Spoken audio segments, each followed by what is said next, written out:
దేవుడు గుడిలో ఉండాలి, భక్తి గుండెల్లో ఉండాలి. వాడే అసలైన హిందువు తప్ప బజార్లో పోతే దేవుడి బొమ్మ పెట్టి ఓట్లు అడుక్కునేటోడు బిచ్చపాడైతాడు తప్ప భక్తుడు ఎట్లయితాడు?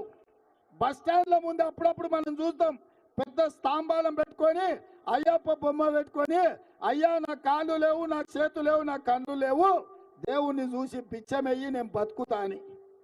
అట్లనే ఇవాళ బీజేపీ వాళ్ళు బొచ్చల ఓట్లు అడుగుతున్నారు. ఇంతకు మించిన దుర్మార్గం, ఇంతకు మించిన హిందూ ధర్మాన్ని వంచడం ఎక్కడైనా ఉంటుందా?